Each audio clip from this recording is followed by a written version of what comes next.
So no costume today? I don't do costume at the con. I do it for the extras. Because I think my wife would leave me. That's probably a little too much truth, but she'll never read that. What costume would you pick if you got to do one at a con? Today? Well, what would you have worn today? I will tell you this: as a man of a certain age, the Star Trek movie costumes are a little more slimming. They will hold you in, and I don't have one of those. But I was hoping for Commandy myself. Yes, Commandy's is just short shorts, so that's a very special audience. It's a very small audience. I was going to say, I just watched it. I was like, oh, well, yeah, that would be a little bit, a little revealing. Just a little bit. It's a little something for the ladies. Yeah, hey! Can you both introduce yourselves? Go ahead, Jim. I'm Jim Krieg. I am a producer and helper to writers on the at Warner Brothers Animation. And I'm Rick Morales. I'm supervisor producer on these shorts. So like all the shorts, including the new one and all the previously released ones that are on this new set, right? Yes. So you worked on all of them? Okay. But not the old ones like the Jonah Hex and. But the ones that are there's a few that have been released already, but they're coming out on this like the last few years. Yes, the last few years. Yeah. How important is it that some of these characters get that spotlight at least for a few minutes? I would say that it's important to me. Yeah. Sergeant Rock doesn't care one way or the other for his exposure because he's a hardened World War II veteran. But I feel like he should get more exposure. I think the losers should get this exposure. These are all characters that Rick and I and a lot of these writers care about and grew up with, and it's great to make Batman movies. It's great to make Superman and Wonder Woman movies. But these are characters that we love and should get a little spotlight shined on them. And the hope is that someone won't be familiar with the characters and go, "This is interesting. I want to read more, and I want to know more about them." So how does that collaboration work then with so many properties for DC in development at the same time? Like, does word come down, we want to showcase this character, maybe we're going to use them on a show or movie sometime? Or does it just come from you guys wanting to do something on these characters that you love? And then it flows, maybe they get some traction from your shorts and then they're exposed in like the CW shows or a movie later. I don't know that's necessarily how it works. For this, I'm trying to remember, because it was a few years ago, Constantine was sort of like, that's the one we knew that we were gonna do. And the other ones were kind of like, what do we want to see? What do we want to look like? And it was a little bit of a discussion about. But I mean, everybody was on board with Commandy right away. It's a very privileged position to be in because it feels like DC does not breathe down our necks about, oh no, you can't do Blue Beetle because we are developing a Blue Beetle in live action. They don't. I mean, it's right. They don't have this feeling that if you do this animated Blue Beetle, then we can't do this live action. It feels like we have a free hand, and it didn't used to be like that, like years ago, but. I think more than that. I think they got tired.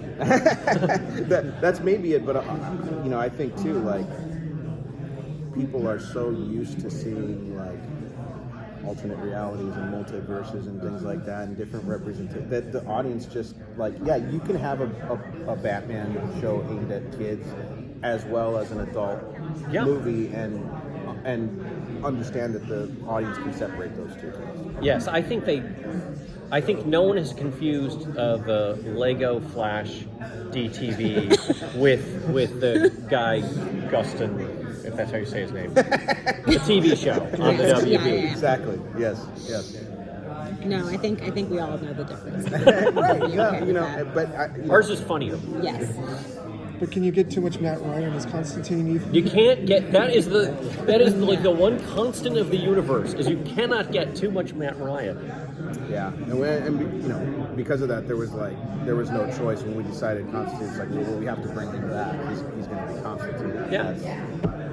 Constantine is him now, Yeah. basically. So I mean, even when we're in the records, I can't remember if you were in on that particular session, but No. it's like, and Ernie does such a great job of like finding his voice and stuff, but still, Matt's like, well, we wouldn't really say it Right, that, yeah. say it that way. Yeah. Now, would we? No, It's like, well, and yeah, you're you're say right, it your no, way. of course, Yeah. like- Yeah, no, but Ernie knows how to do that, and also will like Google Cockney rhyming slang, and yeah. I was actually wondering, like, do you guys allow the actors to kind of ad-lib? Like, in situations like that, you're like, okay, well, we wouldn't really say it that way, but, or... I mean, from my point of view, of course I do, because like he's done more work with that character than I ever have. He knows him better than I do. I mean, that's just the reality of that. The iteration of the character that we're doing is his version of it. Right. So, of course, I want the actors to have input on what they're doing. If they don't feel it, it's the same thing with working with the Scooby guys. When you have Matt or Frank saying, "Hey, that's too many words for Scooby." I'm gonna tell Frank Welker, like, no, let me tell you how to do this. Yes. Like, no way. Frank no has way. been doing Fred Jones since I was 3 years old, so right, maybe he knows. Yeah. Also, actors are attractive and confident, and we live in fear of them. And they're usually right, and we're usually wrong. I'll slap you. What's the process in deciding what kind of animation is going to go with each short? That's a great question. I think so. Like, take something like Blue Beetle, for example. We had discussed, the possibility for doing that as a short, and I don't know where this idea came from, but I just piped up in the meeting, like, we should do it like a '60s cartoon. We should do it like a period piece, like an homage to a certain 67. Yes, I chimed in heartily because I have a friendly neighborhood problem with that. I love that cartoon so much, especially the Ralph Bakshi second season with the psychedelic skies and the KPM needle drops. It's like it's not good in the traditional sense of being entertaining, but it's fascinating. Yeah. And it draws you in, and even the mistakes become beautiful and funny and wonderful. Yeah. And it's a series that launched 100,000 memes. Right. So like in the case of something like that, it was me just saying like, hey, I think it'd be cool if we did this, and then his eyes light up and everybody gets all excited about it, and then we go. And then for Commandy, you feel so it's all Kirby, so you have to figure out how to, it tells you what it wants to be.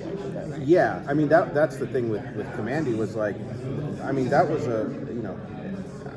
there are a lot of people at Warner Bros. Animation that love Commandy, or that love Jack Kirby and have wanted to do that, find a way to do that for a while, and somehow it fell into our lap, and it's just one of those things where I was so grateful to be able to take a stab at it,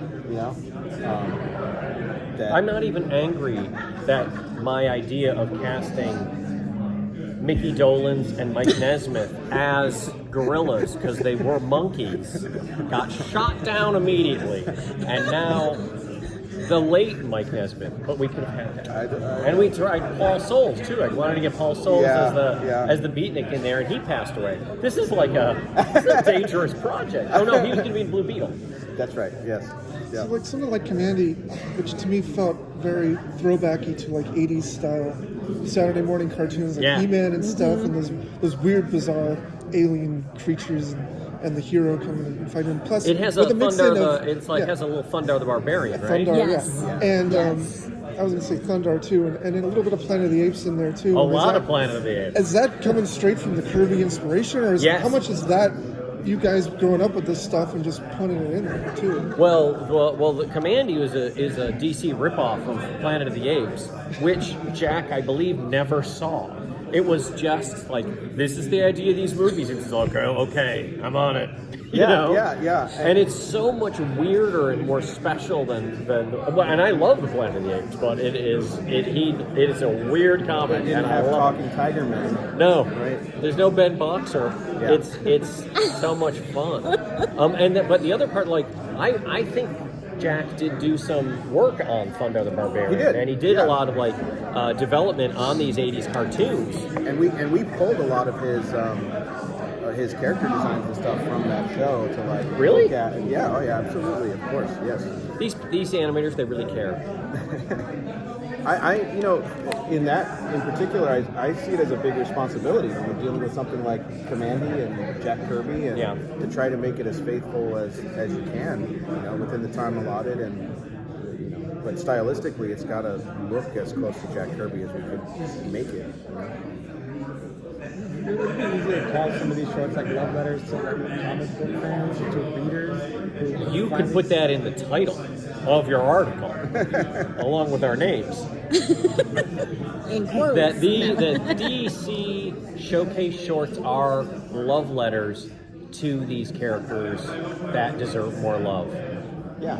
There, I just wrote the copy for you, but that's no charge. Are there sequels to these specific shorts planned Well, at all, or stylistically? once you activate your legion of listeners to start hashtagging Commandy and the losers and everything, then hopefully someone at Warner's Entertainment says these would be, every one of these is a pilot. Well, like bringing Booster Gold maybe in with the Blue Beetle style that you guys I do. would like to do that. I mean, yeah. I would. That would be great. I would love to. I mean, We'll just start some petitions. Yeah, we could go back to any of these. It would be Absolutely, everyone feels like a pilot, and everyone feels like fun. We're being tapped out like wrestlers. He's just letting us know we got a couple more to go before he pulls you and yanks you away. I like your hat. Oh, thank you. It keeps getting in my face, though. I'm like, What are some characters that you hope to work on in the future short? We didn't get to do Viking Prince. I would like to do Viking Prince because that's basically Kubert's version of Prince Valiant, and I think that there's a way to adapt Enemy Ace that is not offensive. Yeah. But there's a deep log of them. You can keep going back, and there's great books. There's great stuff. I think it'd be fun to do. I would want to do more Green Lantern stuff. I would love to do more Green Lantern stuff. please do. I miss Green Lantern stuff. Those were the first comics I read when I was a kid. So Yeah, I love them. It was so fun when we got to work on that series. Like, going back to what you were talking about earlier about the different levels of corroboration within DC. Like, do you ever look at a movie or a TV show of them doing a character that you liked as a kid and thought, well, they did it completely wrong. Let me do something about it, and we'll do a short based on it. Well, although we seem really humble, we're actually all egotists and think everything we watch, we go, I could have done that a little better. Even if we don't love it, even if it's a success, you always feel like you can kibitz. And then by the same token, you spend 2 years working on one of these cartoons and it gets released, and then you can get 15 tweets of people saying, it was really good. And then someone gives you a paragraph about how you ruined their childhood, and then you're like, oh, that's not fair. They didn't know what we had to deal with. So I feel for everybody adapting these because it's really hard. The only difference is, they get paid and we do it for coffee and donuts. And the donuts only come once a week. oh, they need to step that up. Yeah, they did step that up. Do they come once a week? No, they used to. They stopped during COVID. Well, thank you guys so much. We appreciate it, and welcome back to the con. Oh, it's good to be here. I know we missed you guys.